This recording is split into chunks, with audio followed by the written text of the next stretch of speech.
सबैभन्दा पहिला हामी लियौँ बिटरुट यानि कि चुकन्दर।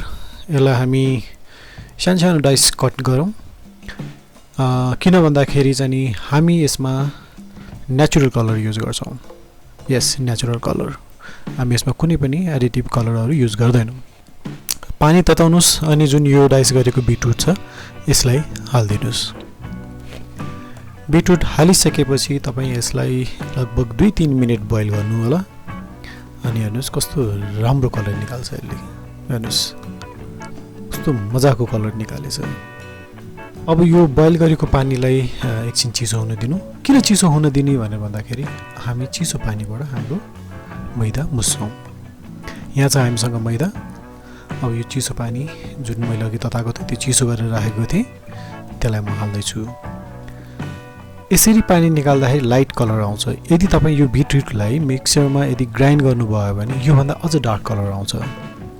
तर मैले अलि यहाँ चाहिँ नि लाइट कलरबाट नै यो पिठो मुस्दैछु। हेर्नुहोस् कलर आइसक्यो। यसलाई मजाले मुसिदिनु।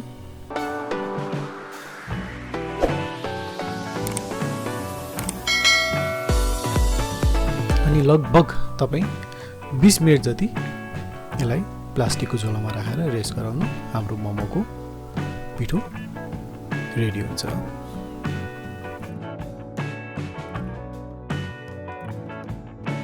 यहाँ हामीसँग अर्को छ पालक। पालक चाहिँ मैले किन लिएँ भन्दाखेरि पालकबाट हामी चाहिँ नि ग्रीन कलर चाहिँ निकाल्छौँ। त्यो कसरी निकाल्छौँ भनेर भन्दाखेरि सबैभन्दा पहिला हामी पानी बोइल गर्छौँ। पानी बोइल गरिसकेपछि यसमा पालक हाल्छौँ। पालकलाई लगभग तपाईँ 2 मिनट जति बोइल गर्नु होला।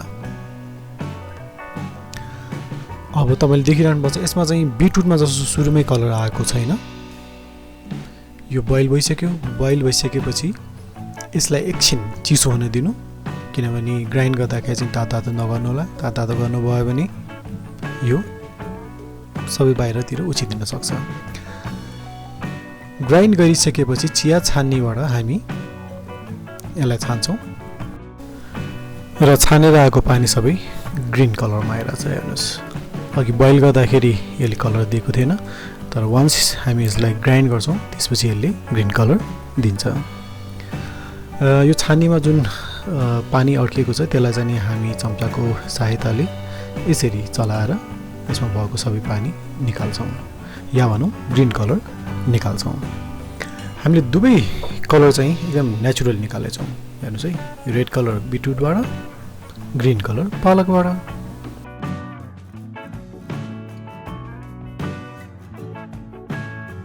अब यसलाई पनि हामी पिठोमा हालेर मुस्छौँ जसले गर्दाखेरि हाम्रो पिठोको कलर ग्रीन हुन आउँछ।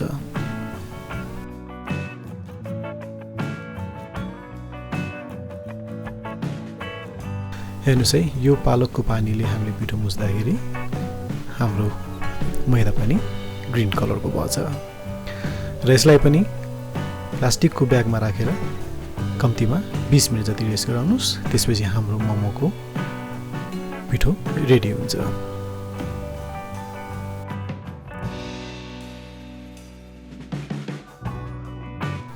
अब बनाऊ हामी पिठोको दल्लो। मैले सुरुमै यहीँ लाम्चो फ्ल्याट खालको हाम्रो जुन बिटरुटबाट बनेको पिठो छ त्यसलाई मैले बेलेर राखेको छु र व्हाइट पिठो यसलाई चाहिँ गोलो बेरेर मैले राखेको छु। व्हाइट पिठोलाई बिचमा हालेर हामी यसलाई रोल गर्छौँ।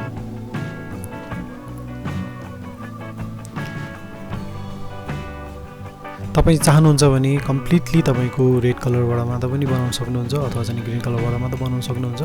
मैले चाहिँ यो मिक्स कलरमा बनाउँदैछु। अब हामी यसलाई स्लाइस गरेर कटिङ गर्छौँ।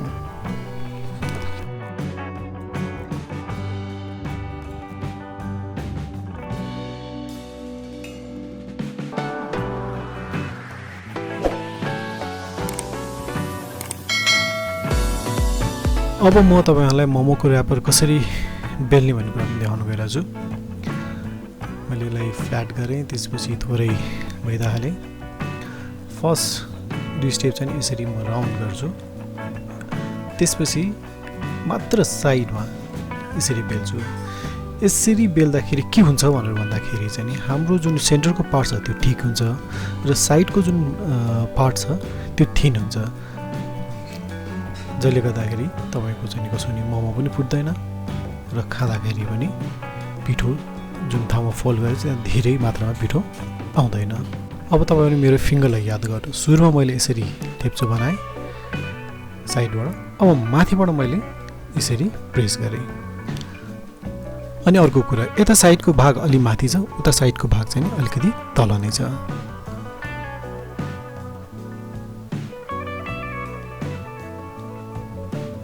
हाम्रो मोमोको सेप रेडी भयो।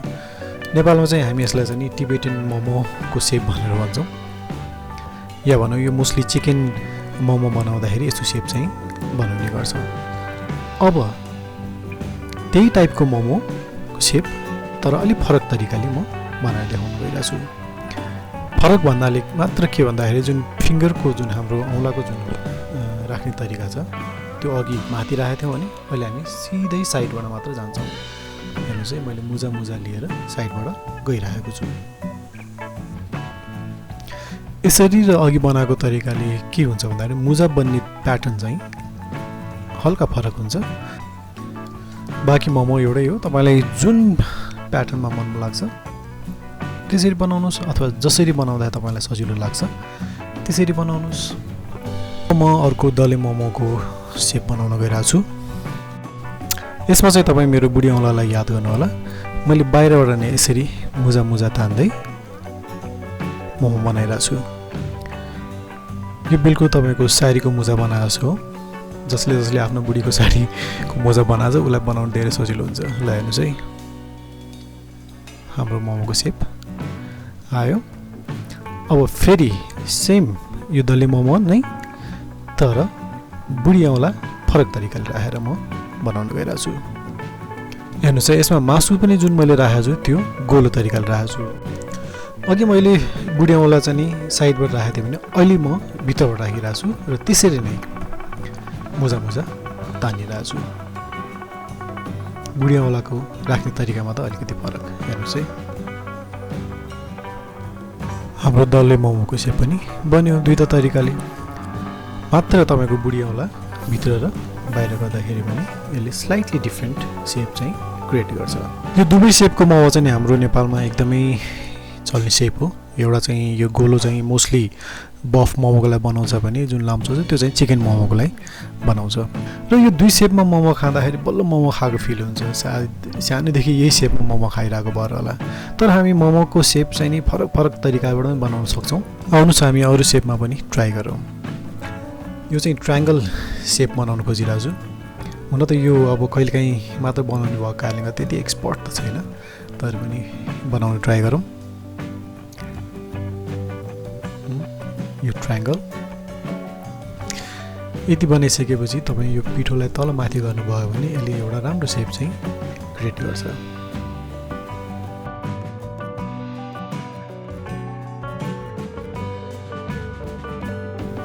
अब हामी अर्को एउटा एकदमै सजिलो सेप ट्राई गरौँ। के गरौँ भने माथिको जुन यो पत्ता छ यसलाई यसरी मजाले फोल्ड गरिदिउँ। के गर्ने पर्दैन, मुजा पनि निकाल्नु पर्दैन, फोल्ड गर्ने। फोल्ड गरिसकेपछि जुन यो दुई साइड छ टिप त्यसलाई यसरी जोइन गरिदिउँ। हेर्नुहोस् है, यसले पनि एउटा मजाको मोमोको सेप निकालेको छ।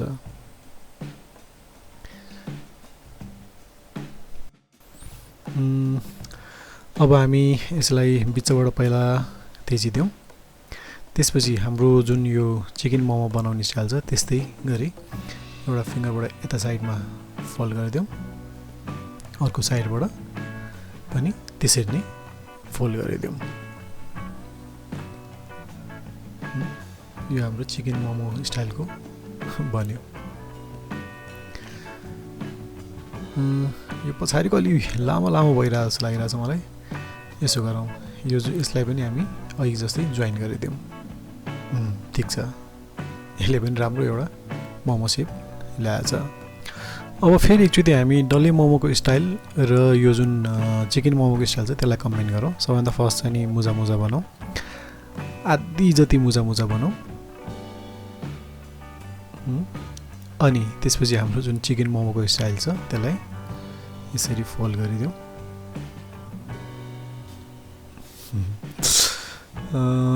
यो पछाडिको अलिक बढी भयो जस्तो, अघि हामीले जुन पछाडि अलिकति जोइन गरेर त्यसरी फेरि एकचोटि जोइन गरिदिउँ।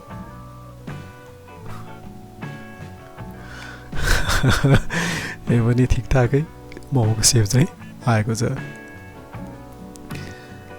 अब हामी ग्रिन पत्तामा बनाऊँ। सबैभन्दा फर्स्ट मैले माथिबाट पुरै फोल्ड गरिदिएँ। त्यसपछि यसलाई म यसरी दायाँ बायाँ तपाईँको तान्छु। दायाँ बायाँ तानिसकेपछि बिचको पार्टलाई सेन्टरमा स्क्विज गर्छु। स्क्विज गरेँ। यो अलिकति बन्दा टाइपको मोमो सेप बनेको छ। फेरि अर्को एउटा ट्राई गरौँ।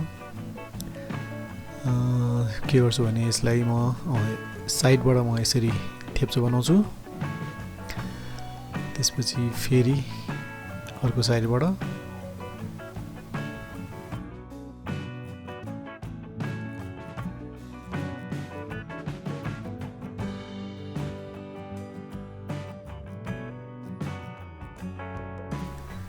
यो पनि कुनै सेप बन्यो। लकडाउनको समय छ, हामीसँग टाइम नै टाइम छ, सो द्याट मजाले आफ्नो डिफ्रेन्ट सेपमा मोमो बनाऊँ, इन्जोय गरौँ। यो चाहिँ टिकटकमा एकदमै पपुलर भएको सेप यो जुन फ्लावर बनाउने त्यो एकचोटि पनि बनाएर हेरौँ। 3 पत्ता राखेँ मैले। अब यसको बिचमा हाम्रो जुन किमा छ म त्यसलाई हाल्छु।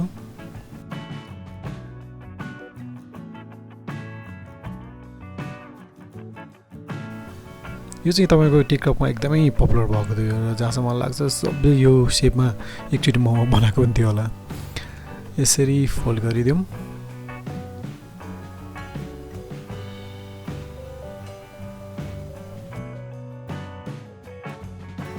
अनि यसरी राउन्ड घुमाइदिउँ।